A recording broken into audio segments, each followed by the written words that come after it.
Lumya, meeting a Jedi. 14 ABY. Lumya, age 8. Chapter 1. I ran across the desert, stormtroopers and advanced battle droids hot on my tail. I pulled out my handcrafted sword and swung it at them, deflecting a blast. I'm getting pretty good at this, I thought to myself, dodging another blast. I spotted a blue battle droid ahead. Oh no, not more of these buckets of bolts. It started firing at me. The blasts shot past me and hit 2 stormtroopers. Wait, he's not shooting at me. He's shooting at the Empire. He must be with the rebels. I ducked as the blue droid shot a stormtrooper directly behind me. I ran to catch up with the droid. Hurry, the rebel droid said. They're gaining ground. Well then run faster, I replied, blocking another blast. I turned around and sprinted towards a wrecked pod. In here, I shouted to the droid, watching to make sure the enemy hadn't spotted our hiding spot.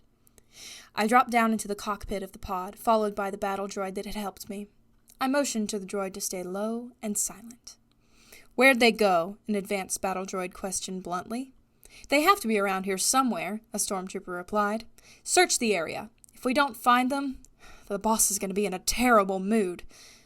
The battle droid simply replied, Roger, Roger, and told his troops to scan the area.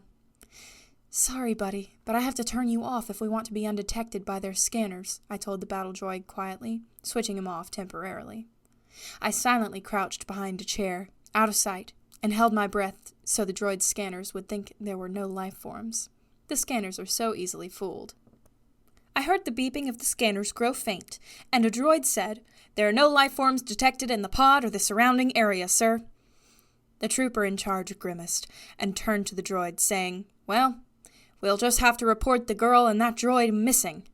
He paused, then looked at the battle droid. But you're breaking the news of our unsuccessful mission to Lord Akan. One of the other troopers ordered the troops back, and they walked over the sandhill and out of sight. I switched the blue battle droid back on. What did I miss? The droid questioned, confused. Well, I switched you off so the Imperial scanners wouldn't pick up your signal. Then they just gave up when the scanners couldn't find a life form reading in the pod. The droid nodded in understanding. I smiled and climbed out of the pod. The droid followed. Hey, I said to the droid. Thanks for saving my tail back there. What's your number? The droid looked up at me. I'm N2K8, and you're welcome, N2K8 replied. Nice. I'm Lumya, I said. Well, it's getting dark and the Tusken Raiders go on a rampage at night out here, so we'd better find a civilized settlement before long, or I'll be stew and you'll be spare parts, I told N2K8, and we headed towards the closest place, which happened to be Bestine. As we entered the small farming community, several people came to greet us, or so I thought. No Imperials are allowed here, a man said. Imperials? Oh, right, the droid. Actually, droid's a rebel. I'm an enemy of the Empire because apparently they want to kill me, I replied. Well, the man said, lowering his staff, I suppose you are welcome here. I nodded in thanks. Is there a joint I could crash at tonight? I've been running for stormtroopers and advanced battle droids all day, I said. A woman with reddish gold hair stepped out from the crowd. You can stay with me, young one, she said, and I walked with her to a small hut. Thank you for letting me stay with you, I said. I'm Lumya. She looked at me, surprised. Lumya? I like that. I'm Mara Jade, she said. Ben, Luke, we've got a guest. A young boy who looked about 7 and a man wearing a brown cloak appeared at the door. Mara, you're home, the man said, running to and hugging Mara Jade. Ew, I said. Who's this? The man questioned, looking to me. I'm Lumya, I said. And you are? The man replied, Hello, Lumya. I'm Luke Skywalker, and this, he motioned to the young boy, is Ben, my son. I see you've met my wife, Mara Jade. I nodded. There was something shining behind his cloak. Something metal, but very small. Ben, Luke said, please show our guests to the extra room. Ben nodded and walked down a hallway, motioning for me to follow. You're sure a quiet one, I said to Ben, noticing how quiet he had been. I don't really have much to say, he said. Here's your room. Dinner will be in a few minutes. I thanked Ben and walked into the room. It had a musty look to it, like it hadn't been used in a while. Just get used to it, I told myself, sitting my sword, sheathed, on a table. I walked back down the hallway to hear Luke talking to Mara Jade. "I can sense she is strong with the Force, Luke," I heard Mara say, hiding behind the wall. "I know, but I'm not sure if we can trust her," Luke said. "Yet." I walked out of the hallway and sat down with Luke, Mara Jade, and Ben at the table. "So, Lumya," Luke said, "where are you from?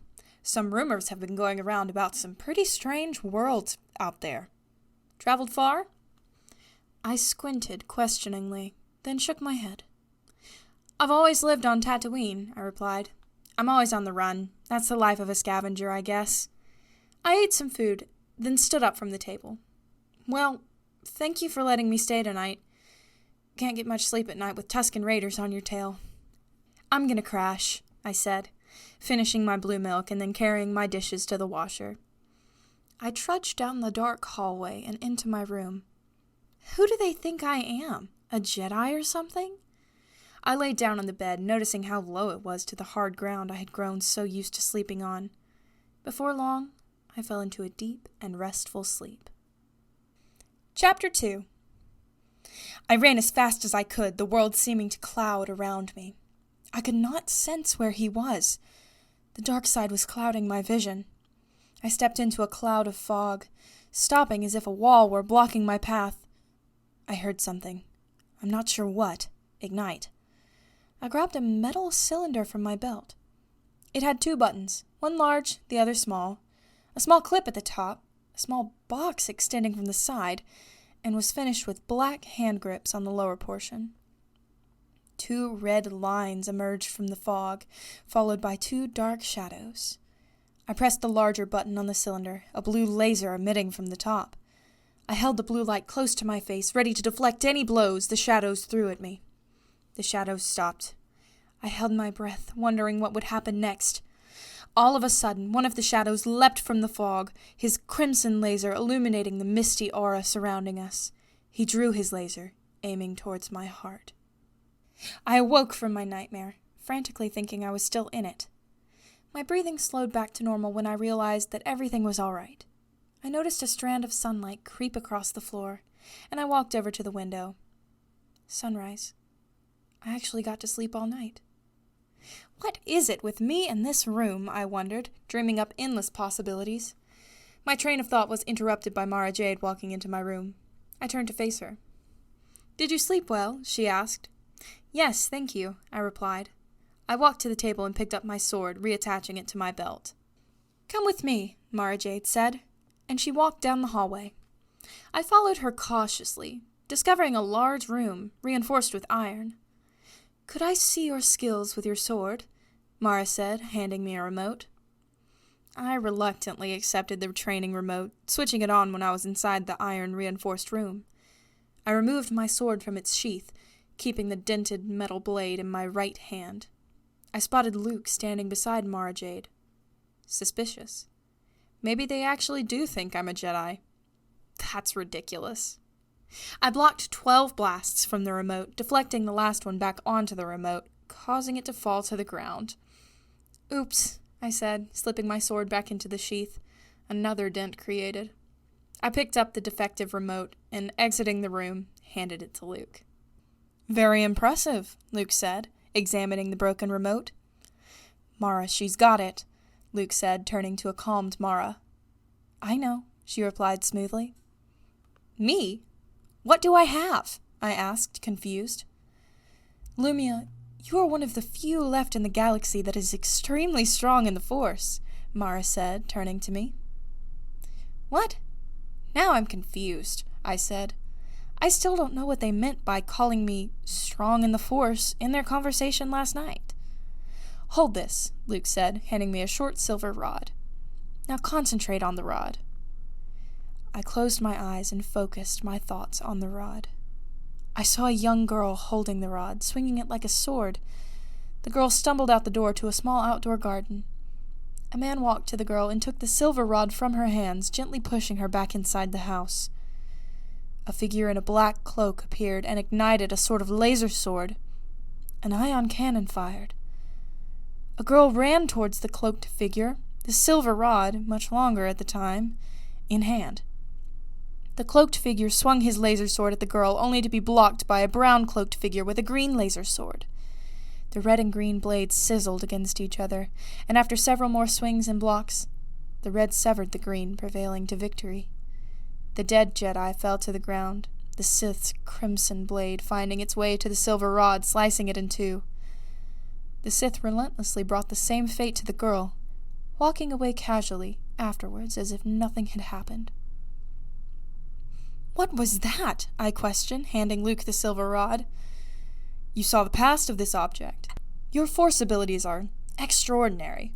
In fact, better than any I've come across so far," Luke replied, placing the silver rod back on its shelf. I stood silently, baffled at what news I had just received. "You can train as my Padawan learner," Luke said, turning to me. "I could teach you the ways of the Jedi." Chapter 3. I thought about Luke's offer. This may be my chance to get closer to finding my family, I thought. "Okay," I said. "When do we start training?" Luke smiled and said, "When you are ready." He asked Mara Jade to explain the attire I must use. I braided a small section of my hair behind my right ear and got a new belt. I found Luke when I was finished, who was meditating on a gray floor mat. I joined him, and he explained the Jedi code. There is no emotion, there is peace. There is no ignorance, there is knowledge. There is no passion, there is serenity. There is no chaos, there is harmony. There is no death, there is the Force, he said. Now, it is time for you to assemble your lightsaber. Now I finally know what to call the laser swords. Lightsabers.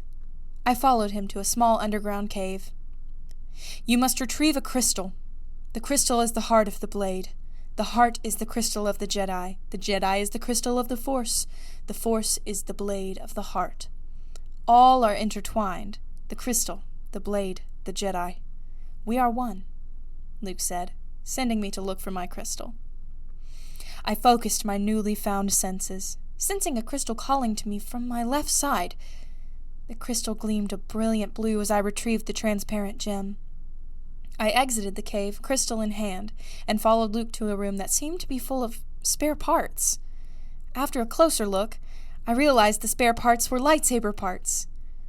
How will I know what to build? I asked. You will sense it, Luke replied. You must feel it in your grasp before building it. I felt metal in my right hand, but looked down to see nothing there. I concentrated on a saber form, feeling and sensing one like mine from my dream. I found the parts for my lightsaber and, through the Force, began to construct the Jedi's weapon. I recited what Luke had earlier said, forming my lightsaber. The crystal is the heart of the blade. The heart is the crystal of the Jedi. The Jedi is the crystal of the Force. The Force is the blade of the heart. All are intertwined, the crystal, the blade, the Jedi. We are one. My weapon fell into my hands when I finished reciting. I activated it, the blue blade gleaming upon everything its light touched. The graceful weapon let out a soothing buzzing noise as I weaved it in intricate patterns, standing for a certain fighting style. I deactivated the beam of blue light, hooking the cylinder onto the left side of my belt. I was finally a Jedi.